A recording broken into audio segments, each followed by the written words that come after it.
Can we please bring in our football analyst, Jim Barker, now? We do have a lot to get to with him. There's some CFL news from the week. And I'll say this, hey, Coach, welcome back. And for you, though, because you keep your mind on all the different leagues, what's been your focus this week in this wonderful sport of football? It's hard to avoid this whole quarterback controversy in the NFL draft. I mean, there's as many as 6 guys who could be first-round picks. And to listen to, the maneuvering amongst the tops teams as to whether they're going to take one or not take one. And again, it's just, to me, it's been fascinating. And then to read all the different reports on the number of people who say this guy's going to be a star and this guy's going to be a bust I find that stuff fascinating. And that to me was my focus this week was on those quarterbacks for the NFL draft. Because I knew you would ask me. What's interesting about... Yeah, well, yeah, and here's the thing.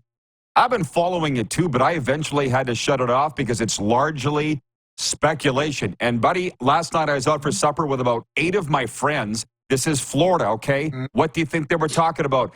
Biden and Trump and speculation. I'm like, oh, my God, can I turn you guys off? Because right now, with that NFL top end of the draft in the first round, it's just speculation and who might trade what. You know what I mean? It's just pure speculation, just like politics. But the draft is speculation. All the draft is are GMs speculating on what they think's going to happen. It's all speculation, Rod. It's it's what makes the thing so imperfect. There are people who will come out of this and say, "Oh yeah, if Caleb Williams turns out to be the next Patrick Mahomes, I knew he would be," and just like they did with Ryan Leaf and Peyton Manning. You have those people who said, "Oh yeah, I knew Ryan Leaf would be bad and Peyton Manning would be great." And no, they don't. Nobody knows. Nobody knows, because like we talked about last week, so much of it is not just the player involved, but the team that takes him. What's their backing? What do they have to help that guy develop into the quarterback he needs to be to become the next great quarterback? You know what I love about, because we're not going to know for a few years how this draft turns out, but let's just look at last year. Bryce Young to Carolina, C.J. Stroud to Houston. What if the Panthers had taken C.J. Stroud? I don't think he would have turned them around like what happened with the Texans, right? They'd have ruined him. And we talked a little about that last week, because C.J. Stroud, I believe if Bill O'Brien was still with Houston, he wouldn't have been able to flourish the way he has. He's got a young offensive coordinator there, Bobby Slowick's son. He's got D'Amico Ryans, a young head coach. He's got some young receiver. It's just was the right place for the right guy. The Carolina Panthers are a disaster. I mean, you can say what you want about Bryce Young, but he got put into a disaster. They have a terrible owner who doesn't know what he's doing in terms of hiring and firing. And, sometimes you have so much money, you can ruin a franchise. And I look at what he did with Frank Reich, who is a well-respected coach. And, okay, you make a mistake on him, that's fine. But fire him 8 games into his career there when you've just had a first-round pick that everybody has agreed on. And, the ramifications of the team a guy goes to is so important. And I think if you'd have put C.J. Stroud in Carolina, I think if you'd have put Tom Brady in Carolina, it wouldn't matter. That they were going to be bad last year. And until this owner gets it figured out, they're going to be bad. So a little before that, then 2021, we're seeing a lot of interesting.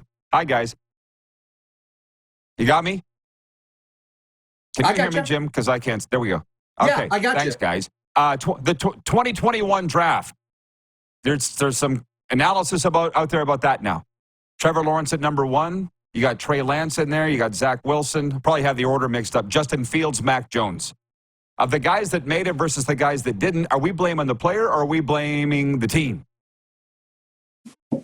Yeah, I look at, again, take Trey Lance. There's a great example. So the San Francisco 49ers take Trey Lance, and they cut their losses before, they just owned up. We made a bad pick. And they got rid of him, sent him on to Dallas, and they moved forward with Brock Purdy. Rather than having the problem that happens with personnel offices and coaching. There's a natural divide that's going to happen. It deals with accountability. And so often the personnel office will say, well, we didn't really coach him and put him in the right situation. And then the coaching staff will say, well, he's really not the right guy to do what we wanted to do. And you can't come together. So again, it's one of those things that I don't know that any of those guys have really made it. I mean, Brock Purdy has, but he wasn't even amongst that top group. Again, it was Zach Wilson the kid from BYU. Yeah. Third guy taken overall and to the Jets, and you're going to put that kid into New York and think he's going to do well when he's the starter. I mean, again, it made no sense to me, but there's so much pressure to win now, and that's what's going to be interesting about the CFL draft this year. Is there's pressure on 3 of those teams at least to win right now. Some of the teams will have a little bit of time, but there's a couple teams that have to win right now. They can't afford to take a guy who might even be there by Labor Day. They need guys who can play right now, or they're not going to make it to Labor Day. And that's the nature of the game, and it's hard to do drafts like that when you have to pick a guy that you think can come in and start for you right now. You don't ever want to do that and put that kind of pressure. But I think there's some teams that are in that position that if they don't win, they could be gone by Labor Day, which just makes the draft that much more interesting. I had to think who those were. You're saying Sask, Edmonton, Ottawa. Those are the teams, right? Well, Sask maybe not as much because Corey Mace is in his first year. Edmonton and Ottawa for sure. I mean, both of them are in. I mean, they've got to show progress. Both teams have won 4 games the last 2 years, 8 games in 2 years. They're both in the same situation. It's the 3rd year for Shawn Burke. It's the 3rd year for Chris Jones. Either your program's going to work or it's not. If they get off to slow starts, whichever one it is of those two, I think they're in major trouble. So Ottawa, and Edmonton, looking at their draft, they have the first pick overall. Well, can they afford to take a really good offensive lineman they think might be there on Labor Day? No, they can't. They have to take somebody who can help them right now, because if they come out of the gate, they traded for Curly Gittens Jr., who's a great Canadian receiver, but Curly may not be ready to play until Labor Day. So do they need to take a receiver that can step right on the field and play for them? Okay, they'll talk about Gavin Cobb. That's their receiver that would be their starter. I don't believe he's the guy that they want in that starting receiving corps. So that's why all the talk about the linebacker potentially going there, I kind of think about it and think he's got so many linebackers that he's drafted the last 2 years.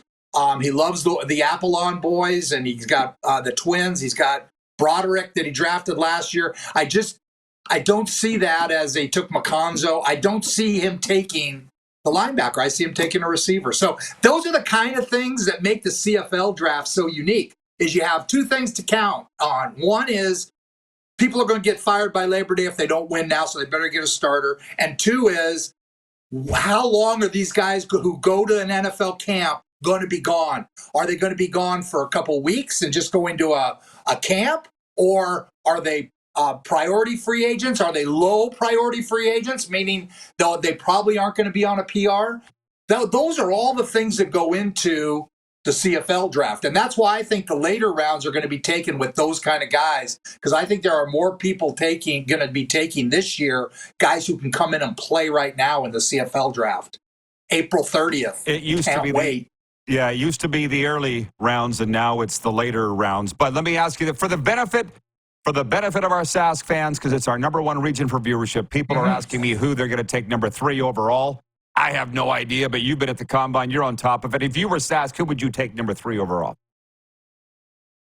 Well, again, it depends on who's taking 1 and 2. I mean, I like Nick Martiner, the wide receiver, but for Saskatchewan, I like it. The defensive lineman from San Diego State, Opoko. I think he's a guy that is he's from Saskatchewan.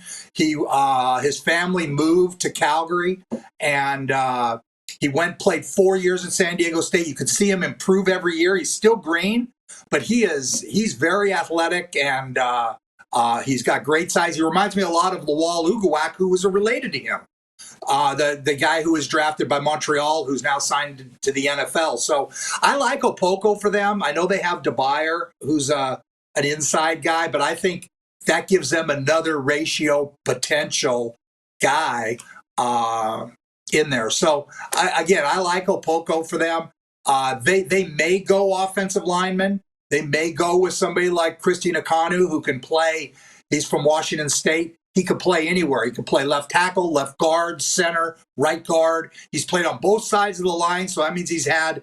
The difference is when you're on the left side of the line, you have to have your left foot back. When you're on the right side of the line, your right foot is back. And that's a big difference for a guy who does it every snap. Well, Christy Nakanu, he played both left and right side, so it's easy for him. He's played inside, he's played center, he's played tackle. I think he's the most ready offensive lineman that will be in camp this year. I mean, there's obviously some good offensive linemen. The UBC kids are both outstanding, but they're both going to be in NFL camps. And Hergel, the kid at Boston College, one of my favorite players in this draft.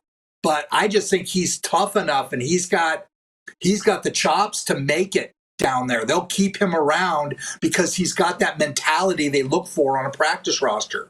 So again, it's interesting with Saskatchewan, but I see that. I think their receiving core is in pretty good shape from a Canadian standpoint. I like Jackson Ford that they took last year. I think he's got a chance to step in and be a player at safety for them. So I think they've got some good pieces in line.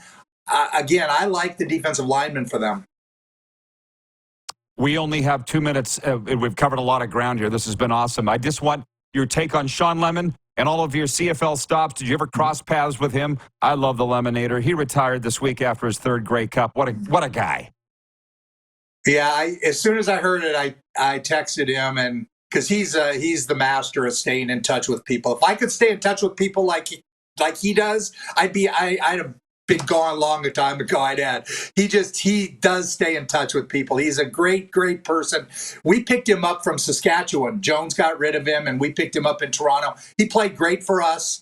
He's one of those guys that you watch play on the other team and you think, wow, I don't know if I'd want him on my team. Then you have him on your team and you love him. So he said he's got some things going on with NFL teams, potentially in the front office, those types of things, scouting and things like that. So I'm looking forward to Shawn he'll be successful in whatever he does. I told him, you just stay persistent the way you are. You pass rush persistently. You look for jobs persistently. There's nobody who texts more people in the world than Shawn Lemon. So if he keeps that kind of thing up, he'll be just fine. And I wish him the best. He's one of the great characters in this league. And he's what makes the CFL the league you want to be a part of, in my opinion. Yeah, he's great for sure. And wish the best to Wally when you have. Wish the best to Wally when you have him on.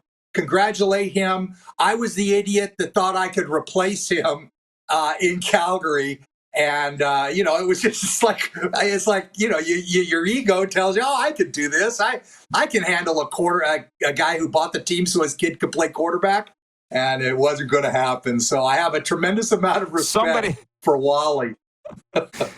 Somebody had to take the job. It just happened to be you, Jim. And, of course, won a Grey Cup not that long later. All right. One of those things I'm not real proud of. Okay. I will see you next week. Thank you. Thank you. Jim Barker, our football analyst, 5-time Grey Cup analyst.